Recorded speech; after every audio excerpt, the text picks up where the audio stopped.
This is a series that we're having called, it's Gratification and Fulfillment, and it's inside the box.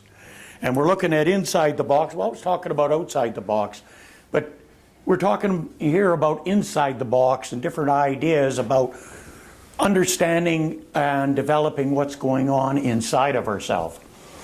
One of the first things I want to talk about, my topic is gratification and fulfillment.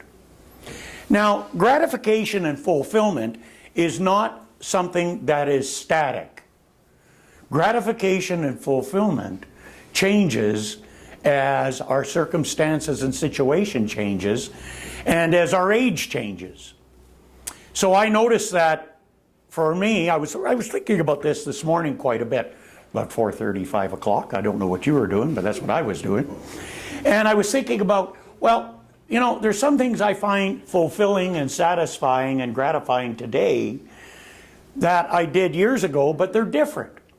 And so, a little bit raspy this morning, and that was because of one of my experiences last night of yelling. I had a great opportunity to yell quite a bit last night.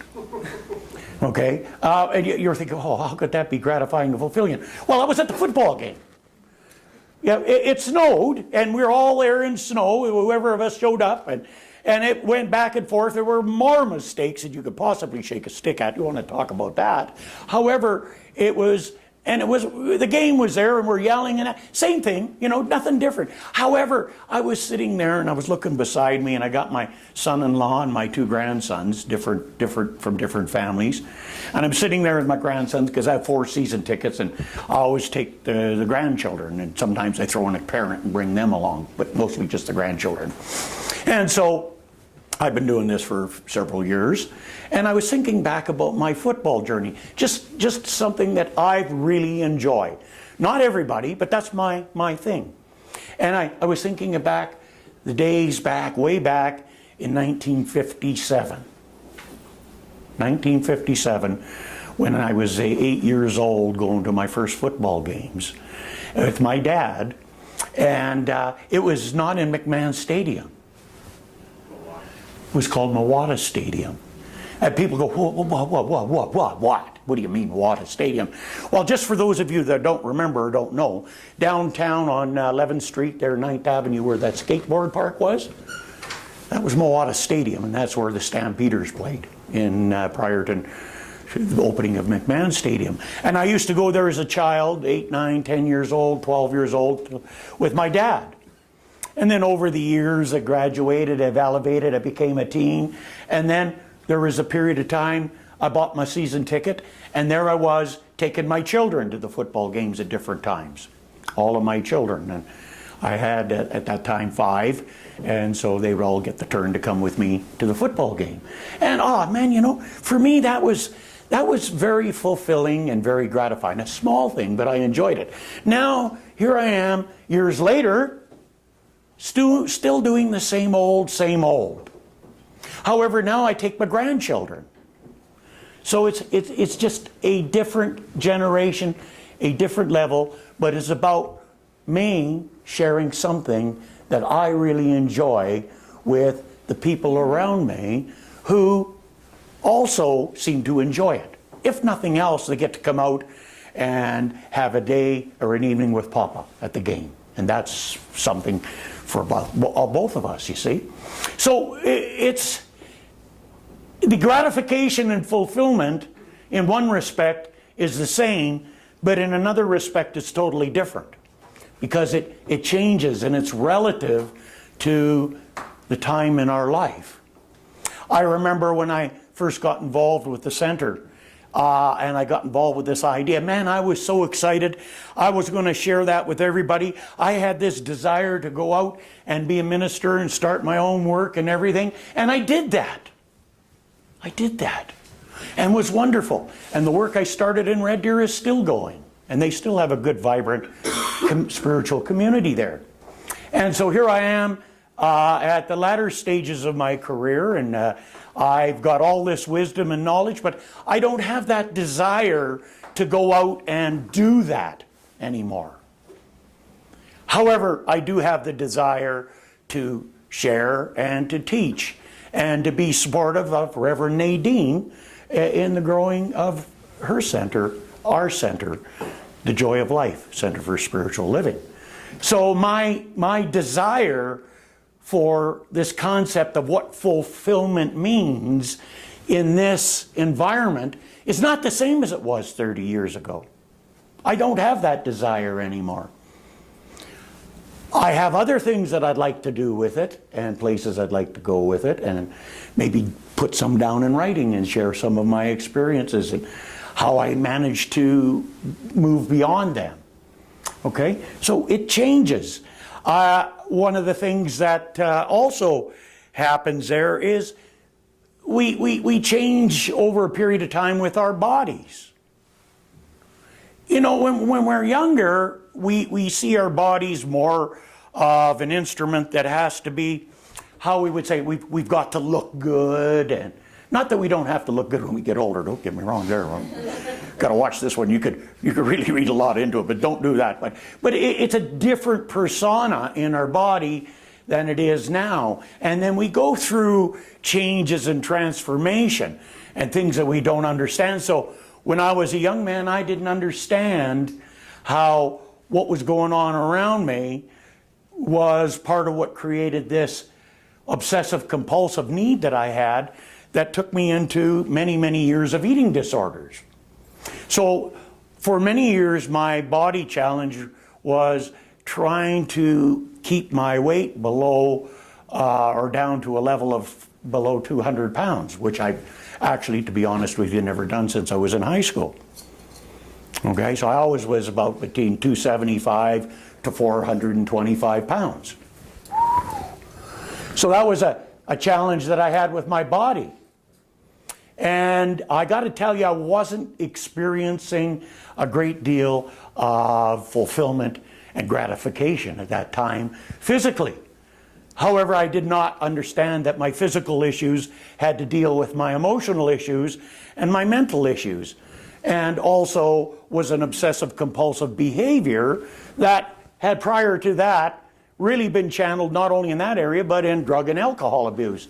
I don't know whether anybody knows what I mean about that. So I went and eliminated all of those, and I come face to face after being in this for 8 years of still having to deal with the problem, which was hidden behind all of that weight that I used, okay, and that I had.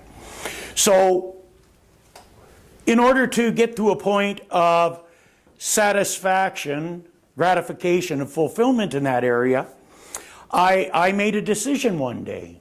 And that decision I made was about 23 years ago. 22, 23 years ago. I decided that it was going to be different from now on, and that I didn't care how long it took me to get to a place where I would be in the right place, whatever that was. I was committed to the long term, and that was it. And so I began an extensive program for 2 years of eating disorders counseling. And I was in Red Deer, and I attracted into my experience a lady that had been searching for 15 years for somebody that could deal with her in a counseling issue that she needed to get through. And she had never found anybody until she met me. She also owned a fitness center and was into nutrition and fitness. So we worked with each other. So I had my eating disorders counseling, I had the fitness training, nutritional training, and I began my process.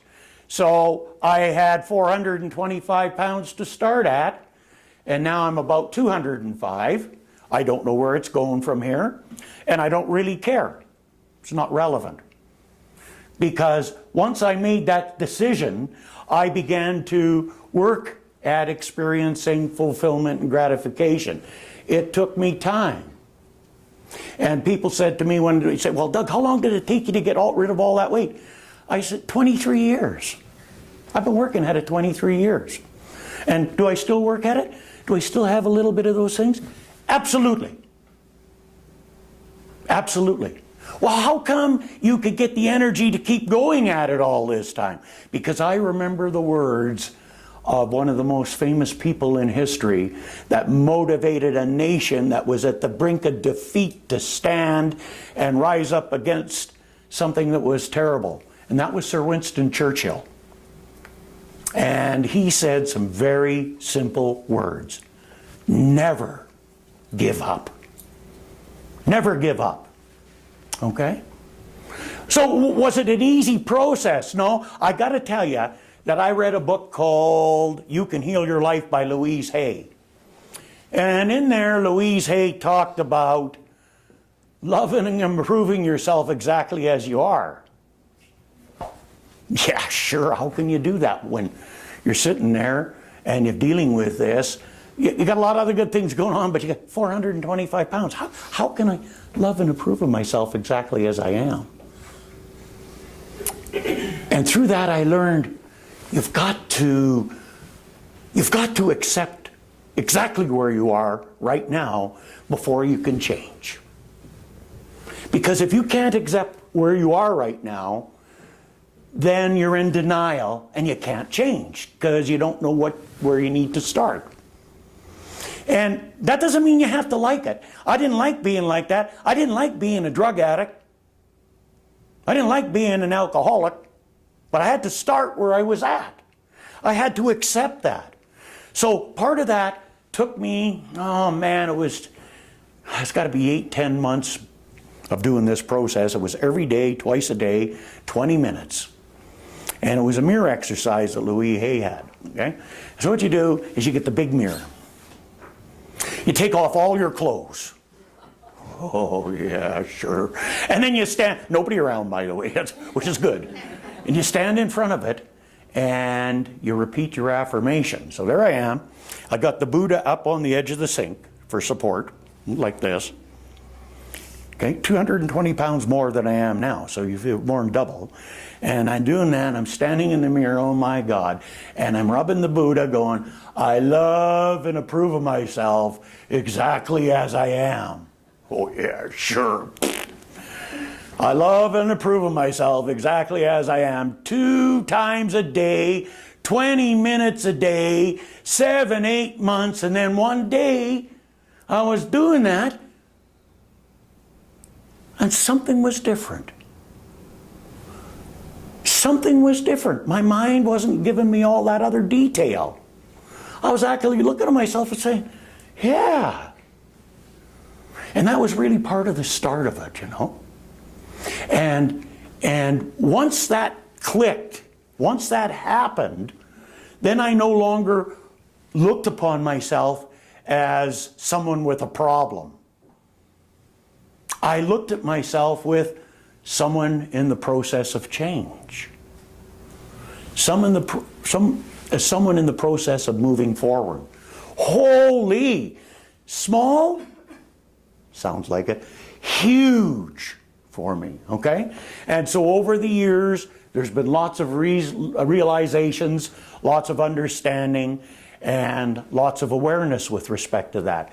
And am I all the way there yet? I can honestly say no. I can tell you that I'm not there yet. I'm not sure where there is yet, but I can tell you that I'm moving forward. And it's better each and every day. And that's where the fulfillment and satisfaction comes in. It comes in moving forward and experiencing things differently and experiencing yourself differently. However, with that being said, I also got to tell you that gratification and fulfillment can also be the same. It can be constant in your life and never change. There can be something there that can be there all the way along, and I still experience it the same way. And it really become clear to me when I started in this and started teaching at SAIT in 1980. That was my first go-round. 8.5 years, and this time around I've been there 15 years, and in between I was a full-time minister for 9 years. So the one thing that's common amongst that whole time is something that I really enjoy, teaching. And I get the same thing today that I did 32 years ago. And what I really get, people say, why do you do that? How can you teach this? I got one course that I teach to 4 different classes that have been doing the same course for 9 years. How can you teach that same thing over and over again and it hasn't changed? Hell, never mind 9 years. It was the same when I took it 37 years ago. It hasn't changed. It's not about that. It has absolutely nothing to do with that. I don't particularly care for the material, but I got to teach it. It's part of it. It's when somebody in my class is working and they get it. When they get it, I get what I want. That's what I'm after. Okay, that's my thing. That's my satisfaction and gratification and fulfillment, is when I see people get it and make a difference in their lives and make a difference in their careers. Don't matter whether it's this philosophy I'm teaching or whether it's financial accounting, which is everybody's favorite. Okay? Especially the ones in the hospitality and tourism. They really like that. But anyhow, it's a different story. But you see, it's that's what I get. So fulfillment and gratification is experiencing something that you enjoy and like about yourself now, or even don't and experience yourself differently down the line. Or it's also experiencing something that you get a kick out of now and carrying that forward. I do that with my grandchildren. I don't take them out for just a walk in the mountains. For me, it's not a walk in the mountains. It's not that. It's an adventure. Well, what does that mean? Half the time I don't know. We wait and see what we get there. Whatever happens is part of the adventure. But it's about the opportunity to be able to connect with them at a different level. To pass on some of the skills and wisdom and knowledge that I've acquired over the year. A lot of it through pain, but maybe a little easier for them. And also to give them an educational lesson on what we really have here in our mountains. People just cannot grasp what we really got here. And I just love doing that. And they like it. Because they keep going with me. Okay? So it's about finding those things in your life. You don't have to be an expert in this or a professional in that. You don't even have to be nothing like that. All you've got to do is just be a journeyer in your life and then get to the most important part of all of it. And that, then it begins to really unfold. Know thyself. That's the key. Know thyself, and as in Shakespeare, to thine own self be true. So when you know yourself, you know how you work in there, then you could take a little bit less of that negativity and project it out there and realize negativity that you experience is really only false ideas that have either nestled in and taken root inside or just happen to be passing by. And what we do with them is our choice. So we do not have to act out on them as much as we do. And we can nip it in the bud quicker when we find we're doing it than we did before, and minimize the impact of that, and then start to build on what's good about us. But that requires us to change a lot of our daily focus of living. That requires us to look at ourselves with a little bit more compassion, a little bit more understanding, a little bit more love, a little bit more gentleness, a little less condemnation and a little less criticism, and a whole lot more forgiveness of self. That's what it requires us to do. And as we're prepared to do that, then that's what draws us into the future. Our predominant thinking and feeling is what draws us into future experiences. And we can experience things differently. I always like going back to football games and hockey games or something that I go to. I remember going to one night a couple of years ago with 3 of my grandchildren and one of the kids. And here's a guy and his wife sitting in my seat, the seats. And the guy wasn't very nice. Everybody knew he was in the wrong place, except for him. And, I sometimes I've had issues with people like that. No, I have. And I had a way I dealt with them, which is probably not the best. And I was fully prepared to deal with it. But then I'm looking back there and I'm saying, okay, you want the grandchildren to have a model of how to do things? Don't do it one way and tell them to do it a different way. Do it the right way. The way you want them to do it. So I bit my tongue. I said, okay guys, wait here, Papa will be right back. And I went and got the security and had them come and deal with the people. And they truly were ignorant of the security. The security had to do what they did, but they were gone, and I just stepped into the seat. Okay? I thought, well, this is easier in a way, but that's what I wanted the grandchildren to do. I wanted to give them a model. You cannot give people a model for what they need, what you think will help them, if you do one thing and tell them to do one thing and you're doing the opposite. Especially with children. Eh? Don't smoke cigarettes, it's bad for you. Excuse me. You can't do that. Show them. Okay? Show them. So that's been one of the biggest things in my journey, is to be able to actually do what I'm talking about. And you know, this kind of stuff that we're talking about isn't only the satisfaction and gratification of fulfillment is not only something in a spiritual base. Anybody that's been to post-secondary and taken any kind of management course has heard of Maslow's hierarchy of needs. Anybody ever heard of that? Yeah, but most people have heard of it. And if you don't, maybe you don't need to hear about it. This is good enough anyhow. But if you look at that, at the top of his hierarchy of needs is self-actualization, which is really fulfillment and gratification. Now, the other thing that you want to just be careful with here is looking at achievement versus fulfillment. Both of them can be gratifying, but not necessarily can achievement be fulfilling. There's the difference. How many times have you achieved something and go, well, it's not as much as what I thought it would be, kind of blah. Okay? So achievement can or cannot be gratifying. However, fulfillment is always gratifying because it's something that wells up inside of you and gives you the feeling of goodness.